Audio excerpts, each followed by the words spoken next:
बिस्मिल्लाहिर्रहमानिर्रहीम अस्सलाम वालेकुम। मैं हूँ फरीहा सलीम। आप देख रहे हैं फूड शॉर्ट्स। आज मैं फटाफट आपके साथ हरी चटनी की रेसिपी शेयर कर लेती हूँ जो आपके हर मील को बहुत ज़्यादा मज़ेदार बनाएगी। इसको आप स्नैक्स के साथ, सब्ज़ी के साथ, दाल के साथ, हर चीज़ के साथ बड़े ही मज़े से आप इसको यूज़ कर सकते हैं। बहुत आसान रेसिपी है, तो चलिए फटाफट से स्टार्ट करते हैं।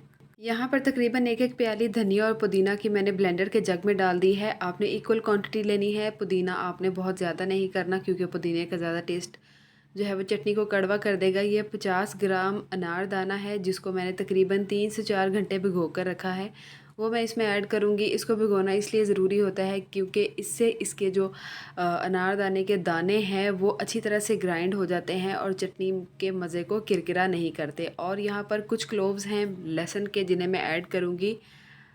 और जनाब उसके बाद हमारे पास है कुछ ज़ीरा, साबुत ज़ीरा मैंने डाला है 1 टीस्पून। इसको मैंने ड्राई रोस्ट किया था, इससे टेस्ट जो है वो बहुत इन्हेंस हो जाता है। जायके के मुताबिक आप इसमें नमक डालेंगे। यहाँ पर थोड़ा सा मेरे पास धनिया पाउडर है और ये है मेरे पास ब्लैक पेपर। अगर आपके पास ब्लैक पेपर ना हो तो आप इसमें लाल मिर्च भी डाल सकते हैं पिसी हुई। और ये तकरीबन कुछ मेरे पास चिली फ्लेक्स थे। और उसके बाद इसमें थोड़ा सा पानी ऐड कर देंगे ताकि ये अच्छी तरह से ब्लेंड हो सके।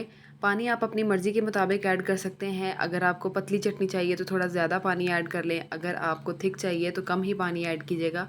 मैंने इस चटनी को ब्लेंड कर दिया है और ये बहुत ही ज़बरदस्त खुशबू इसमें से आ रही है। मैं आपको इसकी कंसिस्टेंसी दिखा सकती हूँ। है ना मज़ेदार रेसिपी। फटाफट से इसको शेयर करें, सब्सक्राइब करें मेरे चैनल को और वीडियो को लाइक करें। बहुत जल्द मिलेंगे एक नई मज़ेदार और आसान वीडियो के साथ। तब तक के लिए इजाज़त दीजिए। अल्लाह हाफ़िज़।